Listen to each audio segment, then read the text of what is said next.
Amazing grace, how sweet the sound that saved a wretch like me. I once was lost, but now I'm found.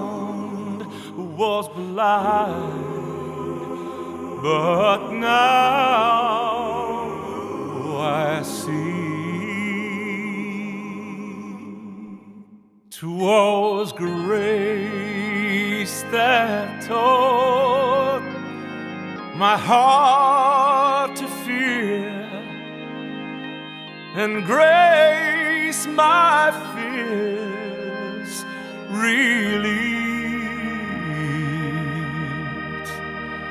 How precious did that grace appear the hour I first believed.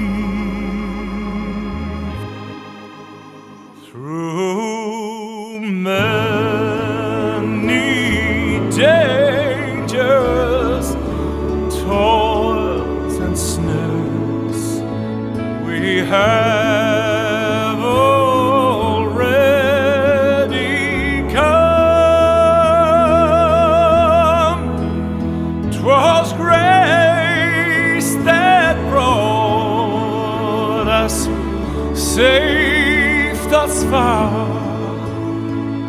and grace will lead us home. When we've been dead 10,000 years, bright shining as the sun, we've no less days to sing God's praise than when we first begun.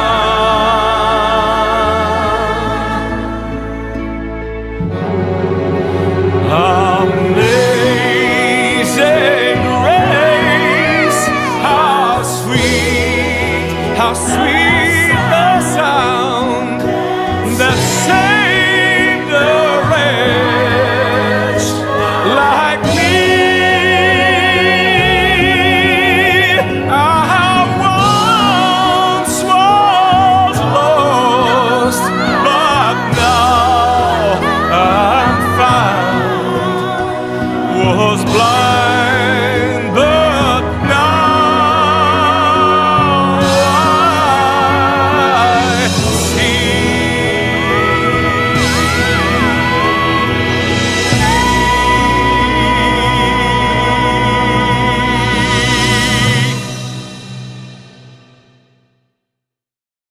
We've Galera Cordia August Fáilte wrote, welcome to be my guest with me, Mary Honan, on Lear Media TV, supporting the Samaritans, Limerick and Tipperary. And my lovely guests today are the, world famous Brian Hurley, otherwise known as Red Hurley, and his beautiful daughter, Steph. Hello, how are you? I'm good, how are you? I am Mary. We're delighted to be with you today.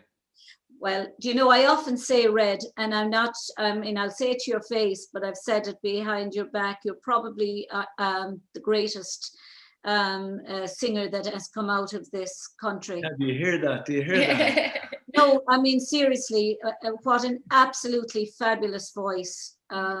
Thanks a million, Mary. Thank you. You know, and it never aged, if you like. It aged beautifully, like I know I'm sounding in danger of plumosing you, but like a good wine, they say it. You know, you was that mainly because you kept up the singing and you've always been singing? Yes, that's exactly the reason. Gay Byrne asked me one time, he says, do you rehearse much, Red?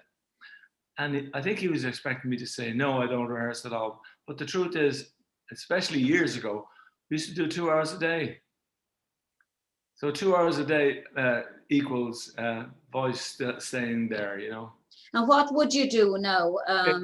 Scales. Scales. Or start singing songs that are easy enough and then build them up and eventually end up at the toughest, you know.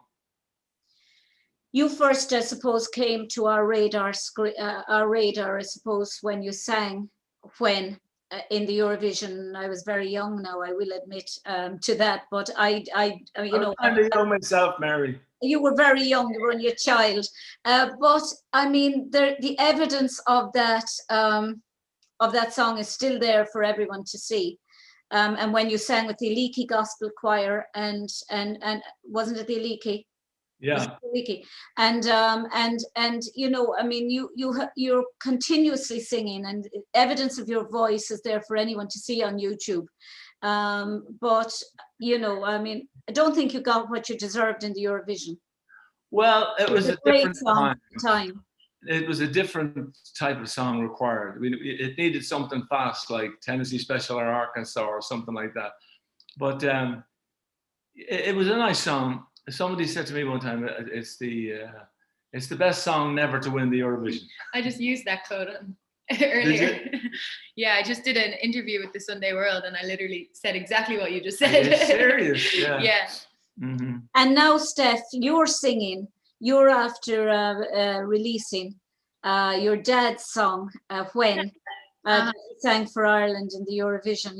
You've released it with you. Yeah, I have. I guess releasing one of Dad's songs was always something that everyone has always told me, like, you should release one of Dad's songs. Yeah, that's right. And I guess and sing a duet with your daddy. Always. So we'd end up doing the prayer or something. Yeah. Would you like to sing? Oh, no. No. I don't think so. We have no band. I see ducks there, but I don't see any orchestra. I just thought maybe a cappella. Dad just mentioned warming up. We haven't done that today. No warming up today, Mary. But well, anyway, what we'll do is we'll put Steph's piece of music at the bottom of the. Put the prayer on. I think it's on the internet there, on YouTube, maybe, or if not, you can. I'll send it to you. Yeah. Thank you, Steph. But Red, tell me about your journey into singing. It's been a long journey. It's been a long journey, and I never thought it would last this long. If anyone had asked me 40 years ago, what do you think you'll be doing in 40 years' time, I would have said to them, oh God, I'll probably be retired, or I certainly won't be singing. But here we are. And were you always happy to remain, say, are you an Irishman at heart, in the sense that a home bird? Well, do you ever regret not living abroad? Because we did live abroad, you know. Stephanie's an American citizen. We were, yeah.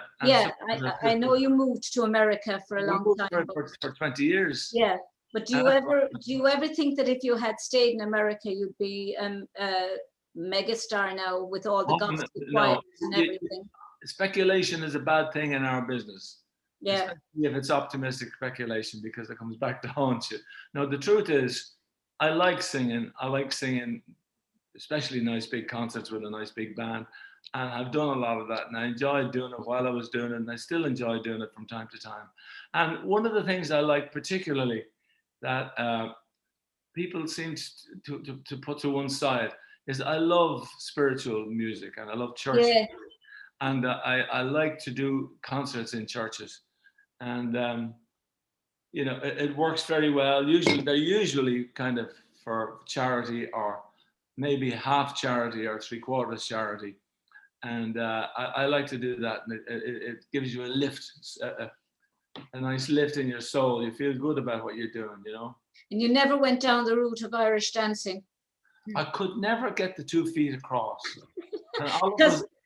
But your sister is a famous Irish dancing teacher and educator, Olive Hurley. I could take you back to when Olive was only a young girl, and she was teaching then the sixpence or a shilling or something for the kids in the area, and they'd knock on the door, and they say, "Is Miss Hurley there?" and she'd say, "Yes, I'm Miss Hurley, come on in." And she'd teach them how to dance. You did a bit of it with her, Steph, did you? Yeah, when we were younger, my sister and I used to go, but she does live a little bit far away, so I think that got in the way of things. But we've always loved going to dance with Auntie Olive. But you went down the singing route. Do you think it was natural that you, at what stage did your dad and mom recognize that you had a voice? Well, my mom has a theatre school. Okay. And she's a dance teacher. That's right. She basically taught you, didn't she? And I've gone to her theatre school since I was 3. So growing up, I've always been dancing and singing and acting and doing all the things. And I don't know, I guess that's more of a question to ask you. When did you think? Well, I remember, you should say that. I remember. Always know your place. No, I've been enthralled by Stephanie. The one great performance that sticks in my mind with Stephanie was when she played the part of Eponine in Les Miserables, and she just came out and she was wonderful. And in Belvedere, in the O'Reilly Hall, they had this 23-piece orchestra, and she comes out and she's singing her party piece, and then she goes to the end where she dies, basically. I dreamed a dream. Now she's caught up in the revolution. And she's in love with this fella who is in love with somebody else, and it's all very sad and very tragic. And he gets shot, and she's lying there, and he's singing to her, and she's singing to him, and it's like something from La Boheme. But she just blew everybody away. The tears everywhere I looked. My brother Fran was sitting beside me, and he's Stephanie's godfather. No, he's not. Oh, he's not. He's like, You're wrong. Same thing. No, he's Kim's. Yeah. Anyway, the long and the short of it is, I was sitting there and I could feel myself welling up. And I says, "Am I crying because this is my daughter or because of the performance she was giving?" Well, I'm not joking. I don't know where we came onto getting onto this subject, but basically, it was wonderful to see her in this beautiful big concert hall singing this wonderful piece of music. And for me, that was, I said, that's what she has to do. But in a sense, isn't it a mixture of the two? The fact that she is your daughter and the fact that it was such a lovely performance, because you were so taken up with the performance, you forgot probably that, one, she was your daughter, and two, you were caught up in the story. Oh, the story is so beautiful. It's a wonderful piece. It is a spectacular. And so, yeah, I'd seen her on other shows, and she's done stuff with me, and particularly in churches, and the National Concert Hall in Dublin, and the Gaiety and the Olympia, and lots of stuff like that. So she's, I remember Pat Egan booked her for a week in the Gaiety, as she was to do the couple of duets, and it was great success. Did you? Is there a particular genre, Steph, that you like more? I mean, would you like, singing with your dad in concerts or in churches and cathedrals like you do, or would you prefer musical theatre? Well, really, I just love all genres of music, but when I write my own songs, they all kind of seem to be more kind of pop, modern kind of songs. But then when I'm in churches and cathedrals with dad, singing the prayer and all that music, really, like you said, like it makes you feel good in your soul. It does, it lifts you up. Yeah. And then again, like another genre is, as dad was saying, musical theatre. That's just because with musical theatre, I get to do all three at the same time. I get to sing, I get to dance, I get to act. And those are the three things that I just love to do, Mm-hmm. But I think for now, I'm kind of more focused on recording music and putting out more of my own kind of pop genre. So yeah, I guess just whatever comes my way. I feel like at this stage, I don't really need to choose.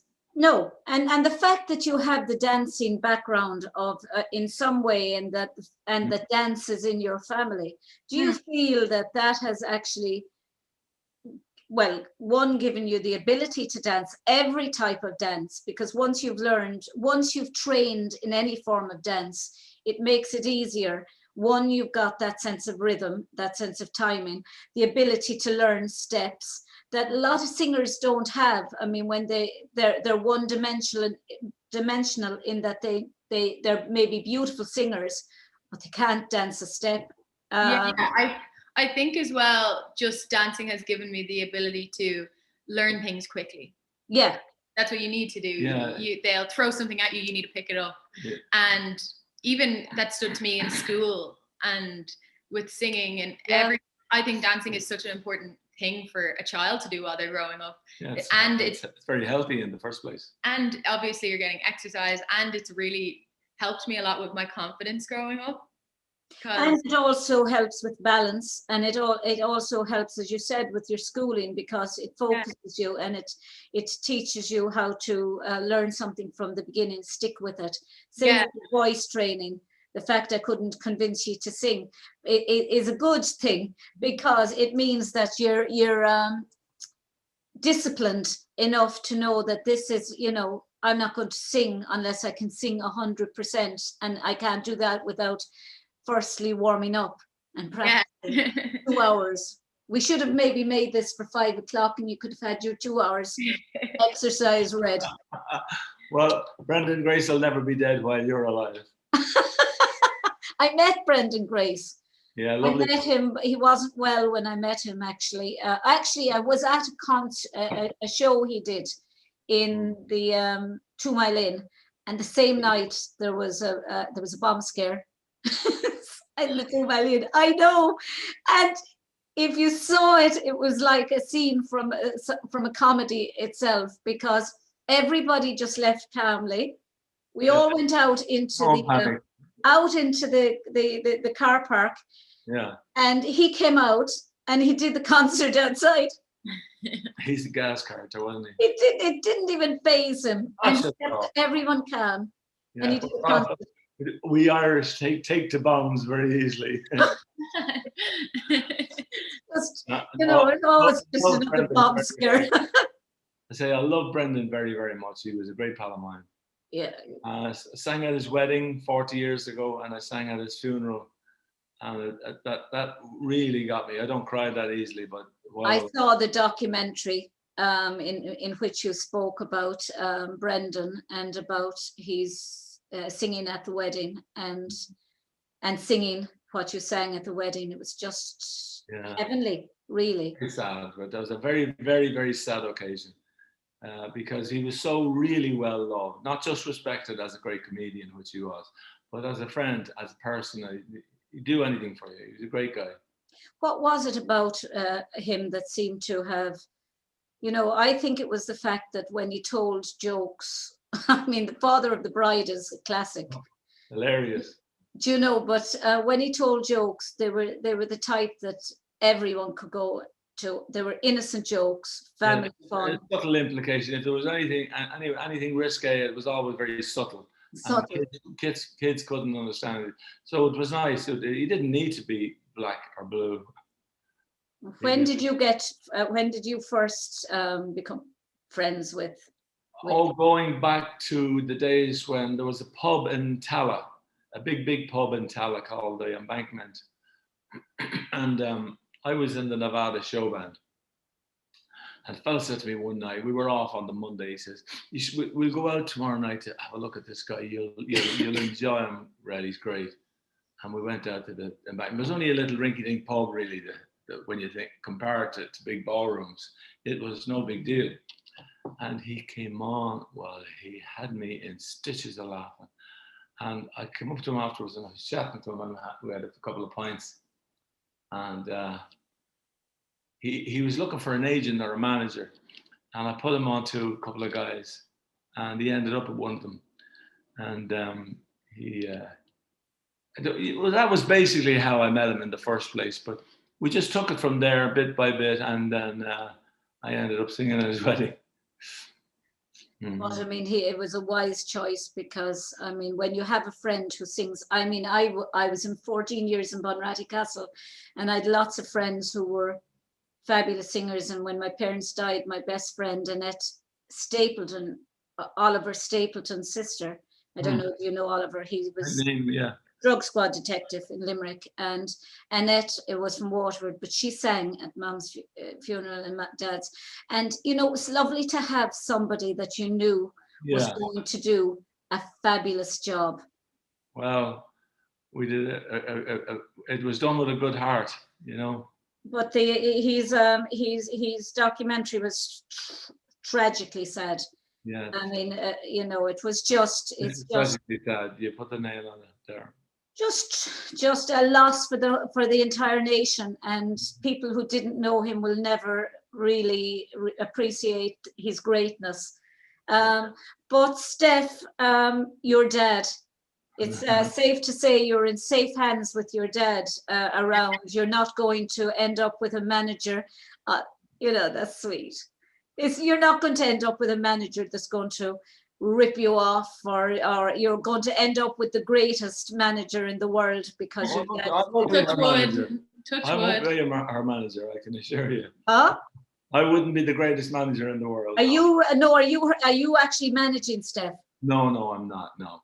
No. But I would give her the advice when it comes to music or whatever. What not But to you'd do. also be able to know and to be able to put her in contact with the right people. Right Yeah, people. I'm really lucky in that sense, like that I have Dad. Even Yeah. just when I was recording the song, Dad came out to the studio and he didn't even give too much of an input because we did say we were going to try to separate the song from his, you know. But he just sat there and he listened, and it was just so comforting to have him there. And if I ever felt a little bit like, oh, was that good? I'd look over and he'd be like, no, it's okay, it's good. No, you did a fantastic job. You didn't need me. Thank you. But Dad. I was glad to be there just in case, you know. Yeah. But are you the type of father? This might sound strange now, but in front of Steph. But are you the type of father that, no matter what Steph does, it's just going to be absolutely perfect, darling? Or are you going to be the type? Well, my dad wouldn't ever criticize anything, but my mom would be very quick. She was my worst critic in everything, do you know? And sometimes you'd be saying, "Oh, I wish she was like you now," saying, "Oh, you were wonderful." I was the other way She around. never said it was wonderful, darling. Mary, I was the other way around. I wanted my father to tell me I was good or great, and he never did. Yeah, Yeah, my mother never did either. She But was my mother saying was- to get above yourself. my mother was the opposite. She didn't encourage you to get above yourself, but she put you down pretty quickly. Yeah. At the same time, she would praise you if you'd done something really well. Oh yeah. She was Mom never. would She not do that. was always delighted when things went right for you. And I think from Steffi's point of view, let her be herself. You know, let her create her own music. She doesn't need me to tell her how to create it. She knows herself. I'm there if she needs any help, and if she doesn't need help, then I'm not there. You know. But no, Stephanie loves music, all sorts of music, and genuinely she does. And she can write really songs at the drop of a hat, and she can sing well with classical music. She, in terms of theatre stuff, she can do it no problem. And You're really hyping me up here. no, I'm not. I'm just telling Mary the truth because she doesn't know you. I'm just telling her that. Yeah, I just know your dad from well, you know, I mean, I'm honored to know your dad because he's famous, but I know Olive, and Olive's a lady. She's one of, you know. Olive's a lovely really person, yeah, and a very talented one. A gentle soul, she is. Yeah, She very is. gentle soul, yeah. She is, and very passionate about dancing and She and loves not a bit pushy. not a bit. She doesn't need to do that stuff at all, but she loves it, and that's why she's there. I think, though, to answer your question, with my mom and dad, I think Dad would be more the type that's kind of like, that was good, Steph, like, even if it wasn't, but my mom would be like, ugh. But no. then you see, she's your teacher. She was your stage school teacher. So there's nothing more difficult than, I would imagine. I have friends who teach their children Irish dancing and teach their children stage, and that it's a nightmare because you're trying to juggle the line between many separate yourself from and parent and teacher, and you want the best for your child. I think my mother would have been a nightmare as a teacher because she would be criticizing everything and wanting the perfection in everything, which you can't. Well, Mom and I have a rule that when we're in dancing, she doesn't see me as her daughter. I'm just one of the other girls. And then when we go home, then that's when she'll say, okay, you didn't do this, you didn't do, go practice and all this. Yeah.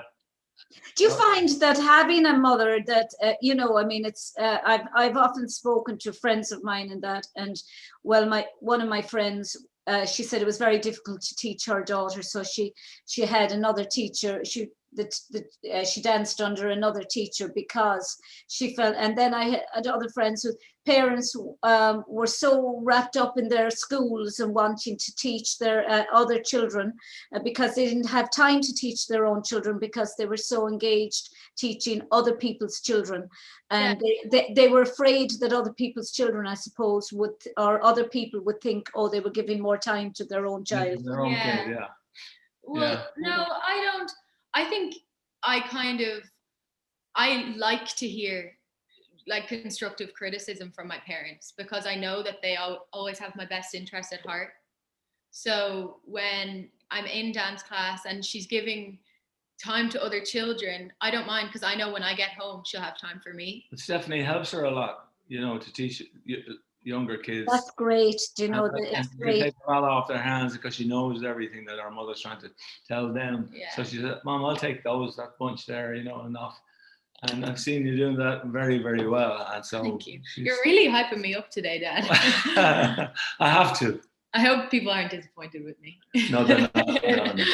The money is in the post. The check's in the post. Yeah. The check's in the post. But Red, you're a good person to ask this of in relation to Steph.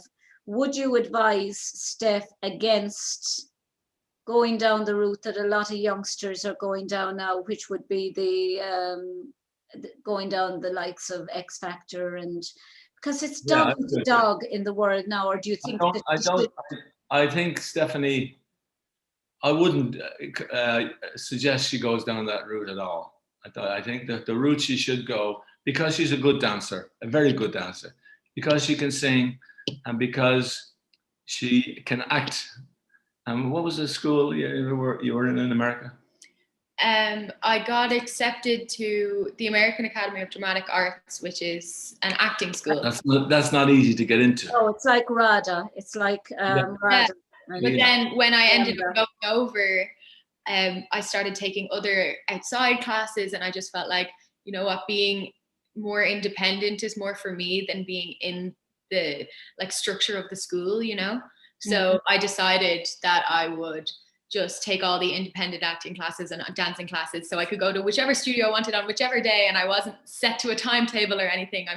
I wanted to be so free over there. It's the right thing to do when you think back. Pity about the pandemic changing the dynamic, because you had to. How is it affecting you? Terribly. I think when I went to LA, I had always said to my mom, please just let me move to LA. Like, I want to go so bad. I want to do this and that, and I just don't want to be here anymore. Yeah. And the rule was, when you finish school, you can go to LA, and that's your rule. So I finally finished school. I was packing up, off I went to LA, and then I was there for 6 months. But Stephanie, we were talking about that last night. I had two people on. One of them works with grounding people and building up with self-confidence. The other is a teacher, but she runs a program called the Teenager to help students to study and techniques and things like that. And she was saying the very, very same thing. We were talking about the fact that students had this thing built into their heads, some of them, this is my last year, I'm going to be out on my own, I'm going to be going maybe to London or America or Australia for a year, or touring the world, and then I'm going to come back and get and do a degree. And they end up not just being at home, but being isolated away from their friends. That must have been incredibly difficult. Yeah, I think once I got home in March last year, so it's almost 1 year now since I've came home from LA, I started to really quickly get really disheartened. And I was like, I felt like everything was going my way.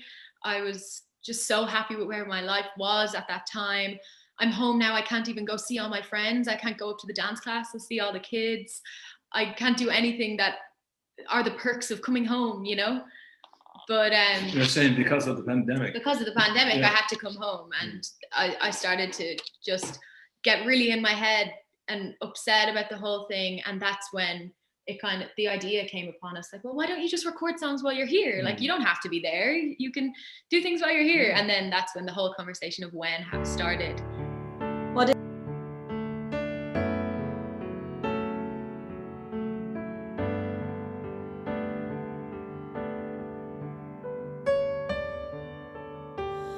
When the days of wine are gone and all the nights are long, then all my thoughts run on to you. When the lonely silence calls, when I walk through empty halls, then all my thoughts run on to you.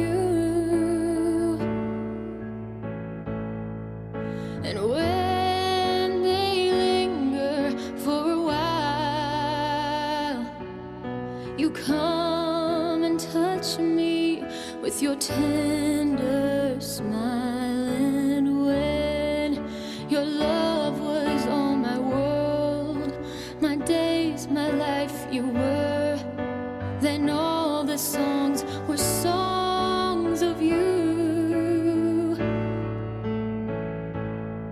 I tasted well of sweet success. Nothing touched me that was second best. Oh, but then I turned and you were gone to someone else's song. And now I'm going back to when I loved you now and then.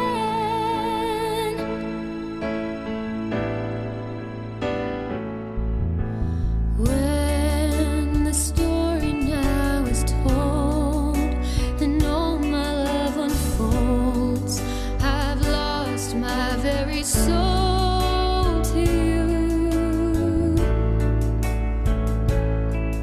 Your love was right there in the sky,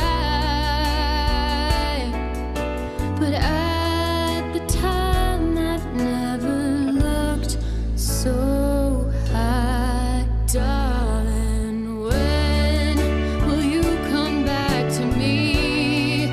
Release me, set me free. When, oh, when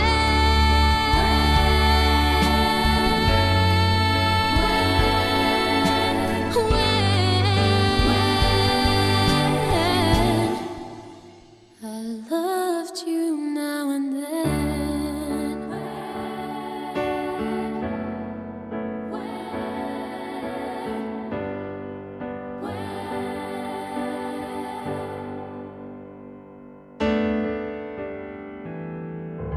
It's great, really, that for creative people who, I suppose, can teach dance or can teach singing or can sing like you, and like you, both of you, because there's always options, especially if you have a studio at home. Yeah. Go into the studio and record stuff that's there, that can be put out, that people can listen to. I mean, we've been just trying to put out these shows. We were just about to start and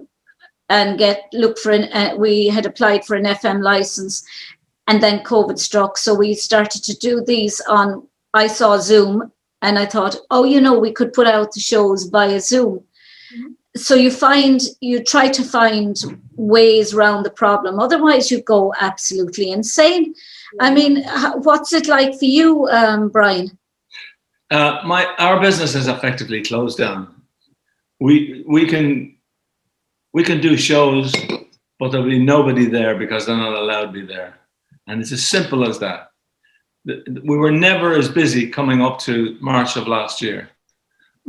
We had lots and lots and lots of jobs and concerts and work all over Ireland. And I was really having a ball. And all of a sudden this hit. And it's hit everybody. It's a matter of you're the greatest singer in the world or the worst singer in the world, it has hit everybody. There's just no work for anybody.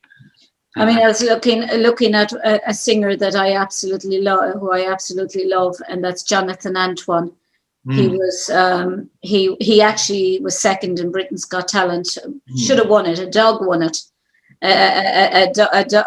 Jonathan Antoine has been taken on or was examined by Pavarotti's coach, and they've said he's the next Pavarotti.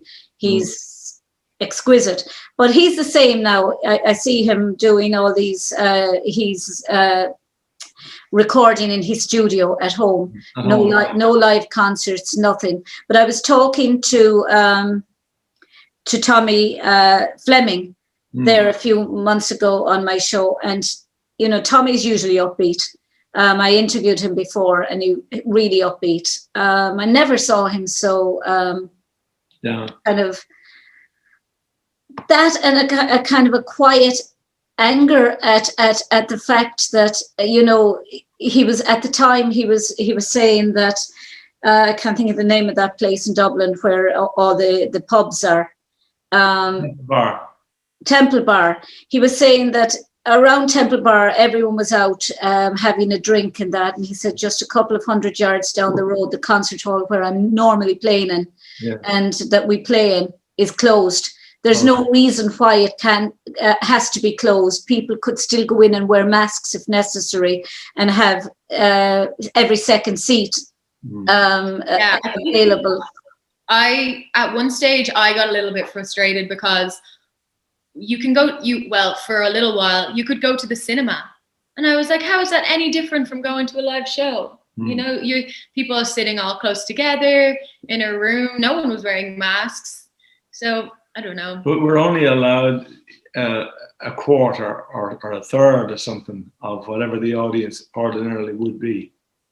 So if the theatre holds 1,000 people, we're only allowed like 250 or 300 people. And that wouldn't pay you. Well, it won't pay for the venue. It won't pay for the and pay for the musicians. That's what Tommy was saying. The amount of people he has to hire for a concert.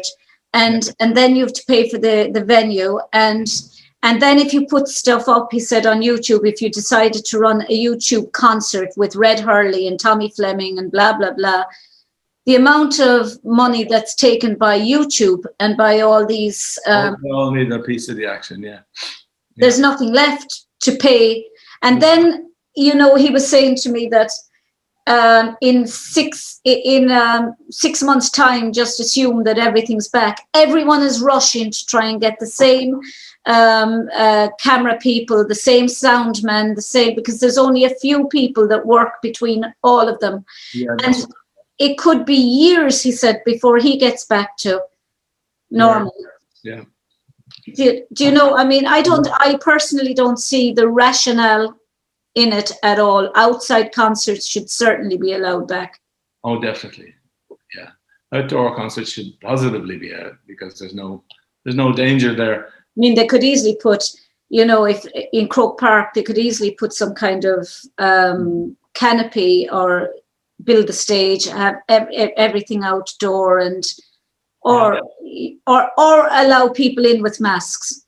If a mask is supposed to be protecting you, why can't they let people into concerts with masks on? Do you know, it's just... Let's see what's going to happen. You know, I don't expect any miracles any day soon.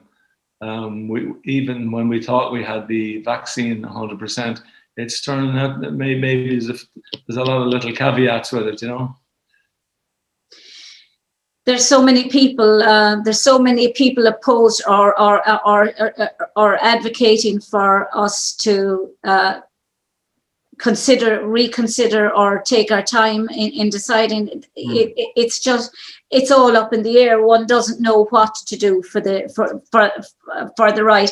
But to cheer us up a little bit, you got involved in helping Kevin Clancy many years ago. Claire's Wish, yeah. Well, his sister Claire was a bit of a fan of mine years and years ago, and she was a lovely girl, and she had this cystic fibrosis, was it? No, what do you call that? Bloody, I can't think of it. Oh, an awful thing. Anyway, it affected, it'll come to me in a moment. It affected her badly, and eventually she passed away with it. And Kevin was left with this sad memory, you know, of his beloved sister. And he came to me about 7 or 8 years ago, and he asked me would I be interested in setting up this charity with him. And I told him I really wouldn't have the time to do the charity. I wouldn't want to get involved in administration because I'm the world's worst for anything like that. But that I'd be delighted to do an odd show for him. So I did. And as a matter of fact, we got Brendan Grace, myself and Brendan did That's right, yeah. Place that, what do you call that theatre in Limerick? The concert hall. No, the new, not the Lime Tree. The Lime Tree, yeah. And that worked very well. And that was the beginning of it. Then we did a thing in the Augustinian Church in... Isn't it lovely? Oh, it's wonderful. You like me, Red. I love the churches. I think the atmosphere in a church. I walked in the door of that church that first day. And I thought to myself, God, it's just out of the way. It was just beautiful. It's like something you'd see in Italy. Yeah. And the same with are you thinking of the Redemptorist? That's what I'm thinking of. Yeah, the Redemptorist, magnificent. Yeah, Redemptorist on the Augustinians in Dublin. But there's an Augustinian in O'Connell Street in Limerick as well. And you said out of the way, I knew it was the Redemptorist. Yes, because it's Mount St. Alphonsus. Alphonsus or something. Yeah. And it's just off and Mary Immaculate College and Laurel Hill. The roof is... It's uplifting when you walk into it. Well, I'll tell you a little story. Years and years ago, they were looking for gold. In the 1940s, they were looking for gold to try and put into Our Lady's tiara. Yeah. They were making the tiara for the statue, and my grandmother was only 40 when she died, and she told my mother that she wanted her wedding band to go towards that. So every time I look at the tiara at the Redemptorist, because they run a novena there every year, I think of my grandmother because her gold wedding band was one of the pieces that was put in. Lots of people gave their wedding band. I heard that story before, yeah. Yeah, and it's just a beautiful, beautiful church. It's exquisite stuff. You must come down with me the next time we're doing something down there. Yeah. Normally I would have done it last year, but again, the pandemic. Well, we're a city of churches. I mean, my parish is St. John's Cathedral, which is stunning, simply just breathtaking. And that now and the Redemptorist are the two places to hold any concert. So anyway, to get back to Kevin, we met in Dublin and had a chat, and I said, yeah, I'll do it, no problem. And I ended up doing maybe 2 things a year, 3 things a year for him since. But you know, if I'm just talking to your audience now, if I could, you know, I'd love them to take a serious look at Clare's Wish and see what they can do to keep it going, because this last year has been just disaster. Yeah, I was going to talk to you about people that. Like me are no use to them because, you know, we need to be able to go and earn the money to be able to give it to them. So I can't give it if the places are closed to the public. And basically that's what the story is with that lovely church. It's sitting there doing nothing from a paying patron's point of view. There's no rationale why people can't be back at Mass. No. These big Mount St. Alphonsus and St. John's Cathedral hold over 1,000 people. Yes, they do, yeah. And any little germs or viruses would be lost in the size of them. But it's absolutely uplifting when you go into it. But I mean, Clare's Wish Foundation was set up to try and grant wishes to terminally ill adults. People, yeah. And, you know, it's, we have a good few of them in Dublin too. And I do stuff for the Irish Kidney Association. And they're based in Beaumont Hospital, and they put this extension on the side of Beaumont Hospital for people who can come from different parts of Ireland and stay there overnight without having any expense, because it's so expensive to get to Dublin if you're from the country, for instance. I know. I had to go up all the time with my mother, who was in St. Anne's Cancer Hospital in Norfolk Road. Yeah, and Norfolk Road, yeah. And I used to have to go up on the train, and then we'd have to get 2 buses to Norfolk Road, and it was just, and when you're with somebody that's dying, it's just such a drudge. Oh, it's terrible. From Limerick and I have to come home, back up. Yeah, back home. But anyway, that's where we were at with the Irish Kidney Association, and they do huge work. But they're based in Dublin, and the money can come in there, and we do a show for them every year. Last year we raised maybe 15 or 20 grand or whatever it was. So to be able to get that kind of money and hand it to the Clare's Wish or the Kidney Foundation or whatever is terrific, but it's impossible to do it without the backing of the public. Steph is exhausted. No, not at all. From doing nothing around the house, wouldn't you be bored, Steph?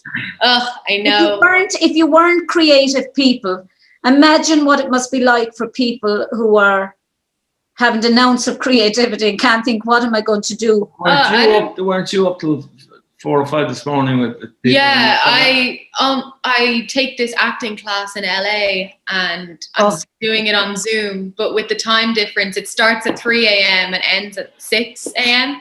So last night I was up till 6 a.m. and it's kind of embarrassing. I had to set an alarm clock this morning for like 12 or 1 to make sure.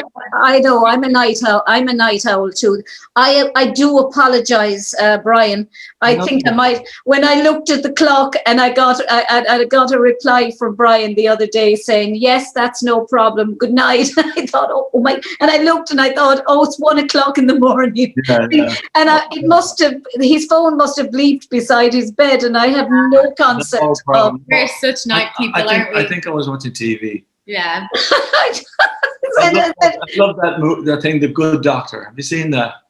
You should watch that. I have watched it a few times, and he's autistic.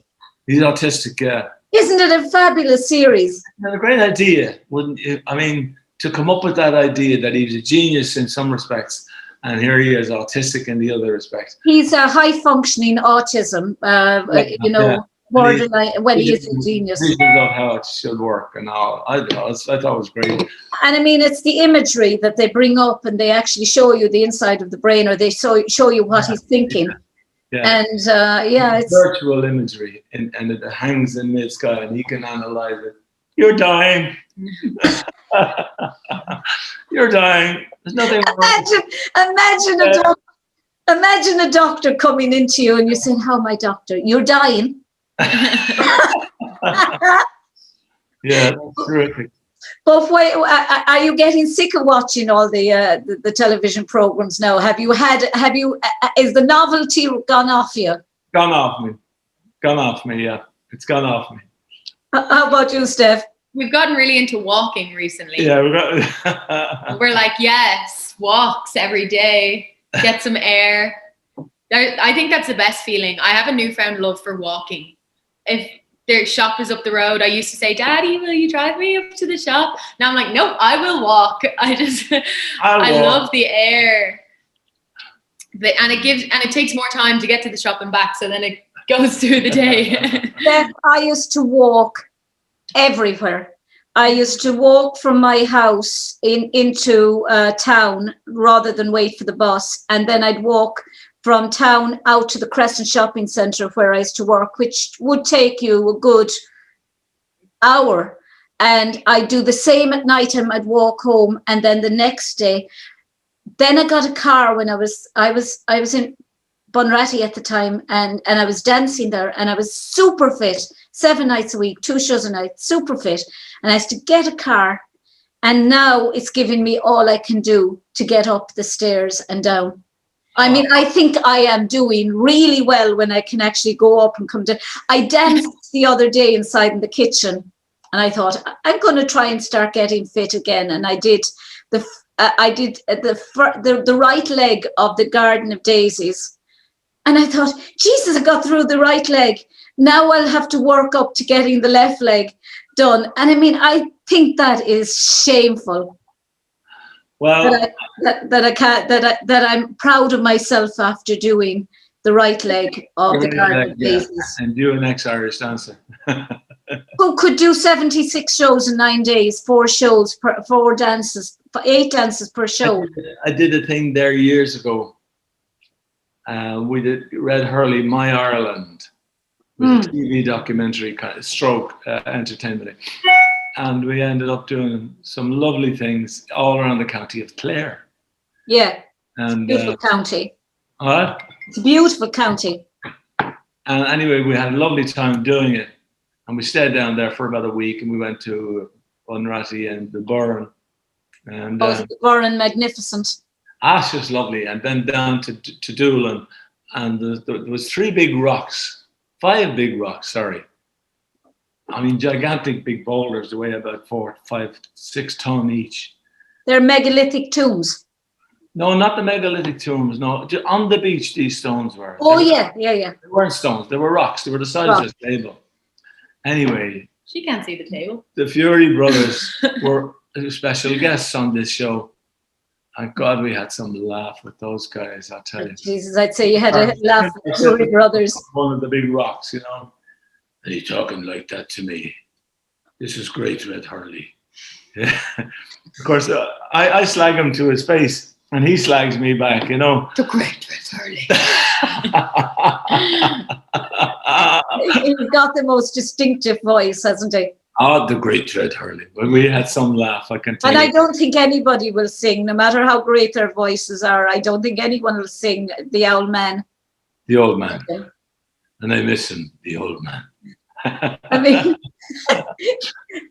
where was I? Yeah, basically I was saying you were in Bunratty Castle, and I was in Bunratty Castle, and we filmed Spancil Hill from Bunratty Castle, and the American tourists were in having their Viking food or whatever it was they were supposed to be having. But we had some good crack. With your fingers. Eating everything with your finger. Where else would you go? Where else would it look abnormal if you used a knife and fork? Well, it was one way of not having to clean them. Well, do you know? I mean, we were actually waitresses. We were. When I think about it, we were actually babysitters, because if someone came in with a baby and they were at the show, you'd end up holding the baby and walking around with them while they were eating. Yeah. And so you were everything there. It was just the most wonderful. Bunratty Castle was just on the border of where Clare meets Shannon Airport. That's right. Yeah. And there was a pub behind it, famous pub. Dirty Nelly's. Dirty Nelly's. Oh, isn't that right? I've heard of that. Dirty Nelly's, yeah. DUR. You could go in there and have a big Irish stew and a couple of pints. It was great fun. You know who used to actually work there was Jim Bartley. Oh, did he? I knew Jim. Yeah, I didn't work there. Jim Bartley was, because when I started in cabaret in the Limerick Inn, we were 3 years there, and it was Clem O'Sullivan who was the entertainments manager at Bunratty. He was producing the show, and he introduced us to Jim Bartley, and he said, we were children when Talca Row was out, but then I saw him in Fair City, and I thought, oh, he was in Bunratty, yeah. Bunratty. But I'm conscious that I'm actually delaying you. No, you're not delaying me now. I can tell you. I don't know about Stephanie, but no. Where would we be going? Where would you be going? Maybe to the kitchen. Yeah. Do you know? But I saw somebody there one day talking about I'm after buying a new outfit. I think I'll wear it to the bedroom. Or I might wear it. It might actually be better for the kitchen. Yeah. The day the song came out, I said to my family, I said, okay, the song is coming out on Saturday. You will not have admission to the kitchen if you do not have your makeup on, you're not dressed nicely. We were popping a bottle of Prosecco and we were celebrating. Well, I told her that we always celebrated after we had the big hit, not before we had it. One of these days now you'll hear, Steph, that it went to #1. Oh, she likes that. Don't get my hopes up, She likes Mary. How cool would it be? Oh, sure. I could say I knew Steph when she didn't have #1. See, when I was recording the song, I just kept saying, I don't care if it doesn't go anywhere, you know, like I'm yes, just doing. You do. No, I'm just. You're from a competitive family. You have, you know. At the beginning, I was definitely like, I don't care, what will be.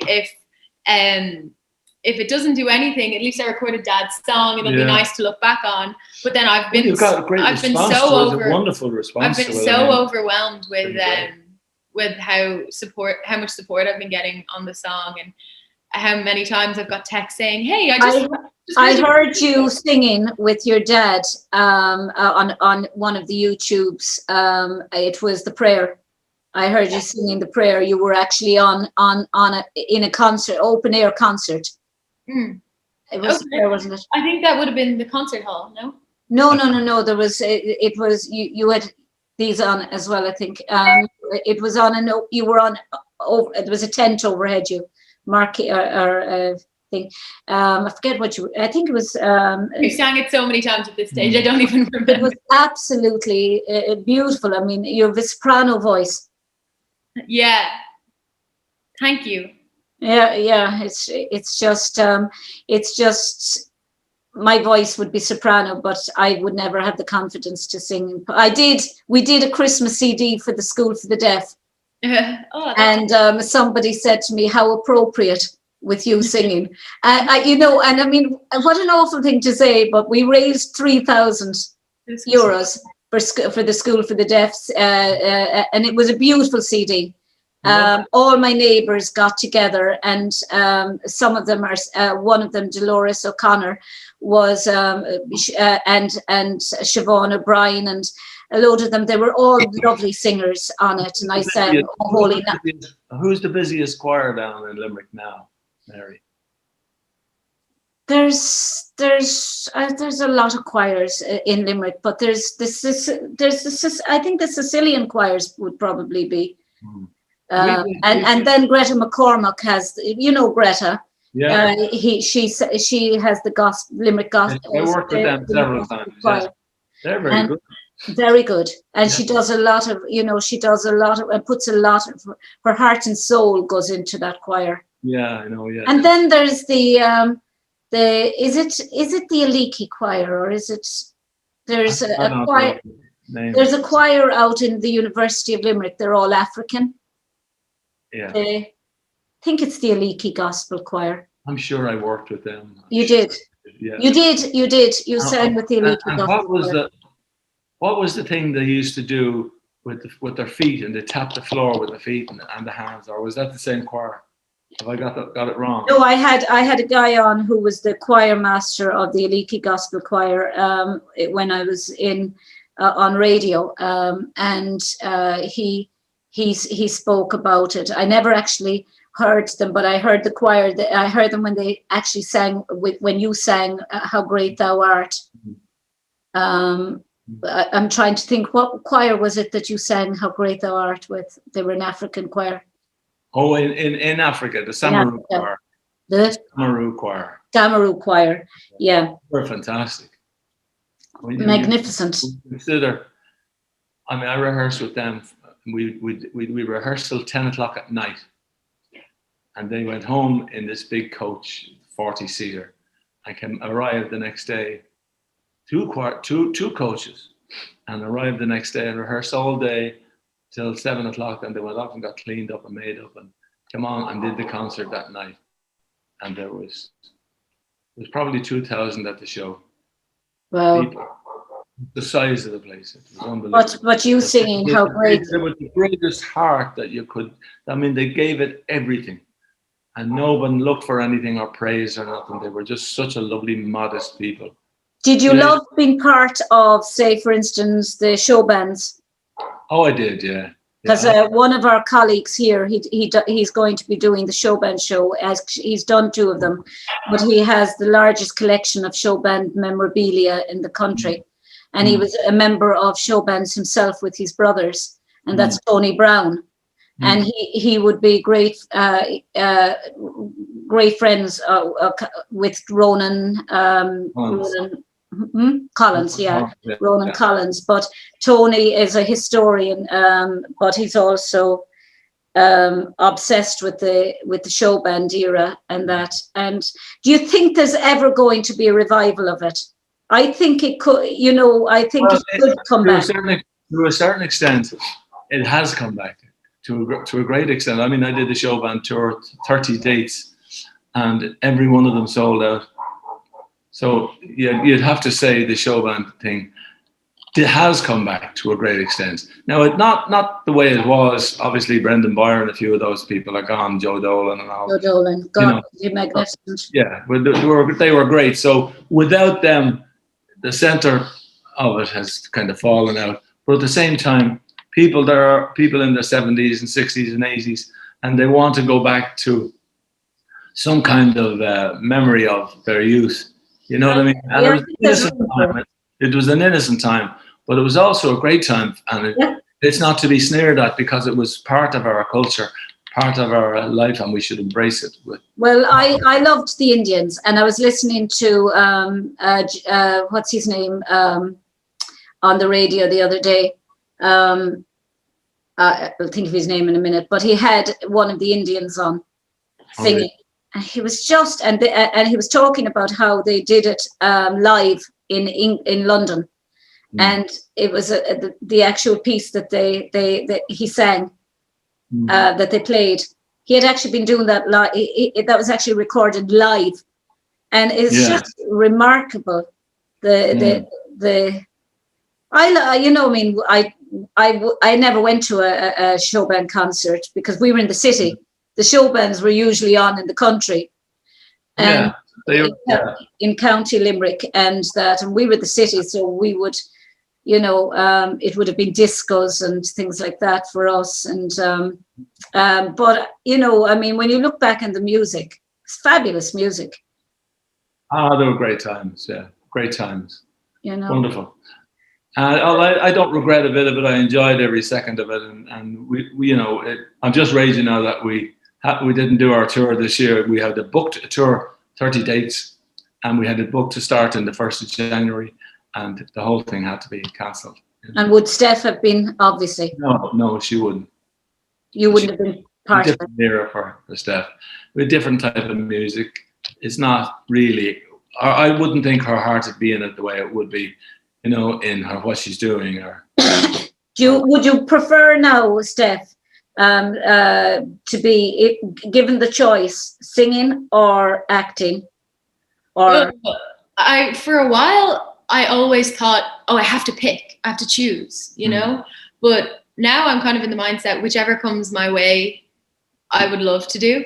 But I think right now I'm most focused on my music and recording songs and putting them out and hoping people like them. What is the saying in show business? You take everything that's going. I mean, when you look at Nicole Kidman, I mean, she's versatile, and and people like her. It's great to be versatile.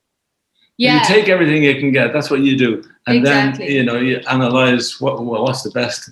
Exactly. Down the road, how did I go with that? I think I did better with that, and be choosy. Don't take the first thing that comes, and always look. I would think that the best advice would probably be when you look at people that have made wise decisions in life, and when it comes to acting, and they've been fussy about what they actually do. They don't take every acting job that comes up. Yeah. Yeah. Well, one of my favorite actors for many reasons is Zac Efron. But I watch a lot of his. Who's he?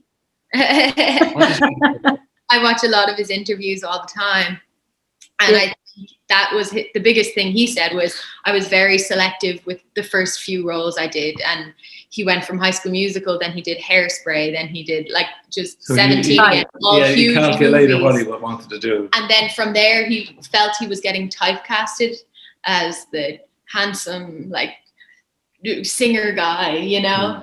So then he branched out and did this movie called Charlie St. Cloud, where it was a really emotional role. So he could show people that he could do that too. And I think that is a thing that sticks out in my mind, like how you just said. Well, wasn't he in the circus thing, the Greatest Showman? Yeah. But that kind of came full circle for him because he had done so many movies throughout the years, including the Ted Bundy movie. The Ted Bundy movie, I mean, that was no mean feat. But when thinking back to what you said about doing Eponine and Leah Salonga, I mean, that is just breathtaking, that, you know, and if it were me and I were you, I'd be personally, but that's just me, I would be going down the route of musical theatre. Yeah. I had your voice and I had your ability to dance and ability to act. Musical theatre would, well, you know, I mean, that would have been, ballet was my first love, musical theatre after that, you know. Well, you never know what's buying everything. You never know what will happen, you know. I love musical theatre, and if I did end up in musical theatre, I would not be sad about it, you know. I'd be very happy. No, that's what I said. You take what you can get, but at the same time, be selective where possible. Exactly. You know, but by all means. But I think as of right now, I think writing music, releasing music, that's kind of the main focus. Well, it's a good way of passing the time in this. Exactly. You have to do some Zoom ones. Do you know, like there's a father and daughter in America, and they're doing. I'll send it to you. It's just beautiful. The harmony between the father and daughter. He's a baritone, and she's a soprano, and it's just the harmony between them is just. I think it's always nice to see family singing together, especially during these times. Yeah, it's a natural harmony. We try to just sing together as much as we can, not putting it anywhere, but just singing around the house, just to keep ourselves.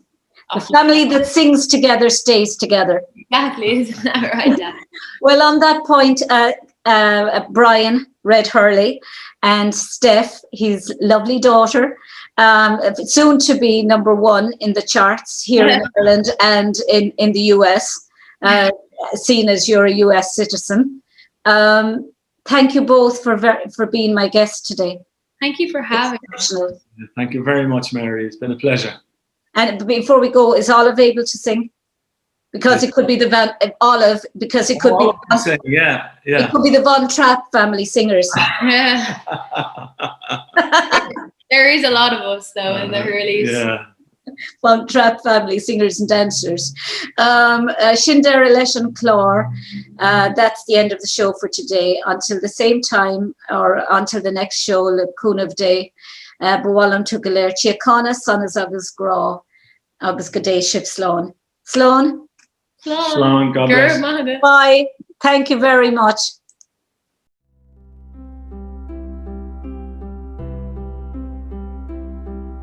When you walk through a storm, hold your head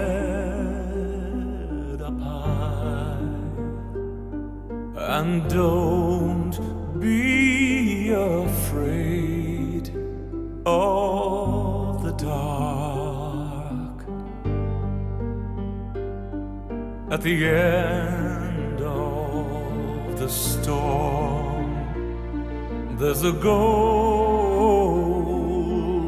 sky and a sweet silver song of the lark. Walk on through the wind, walk on through the rain, though your dreams be tossed and blown.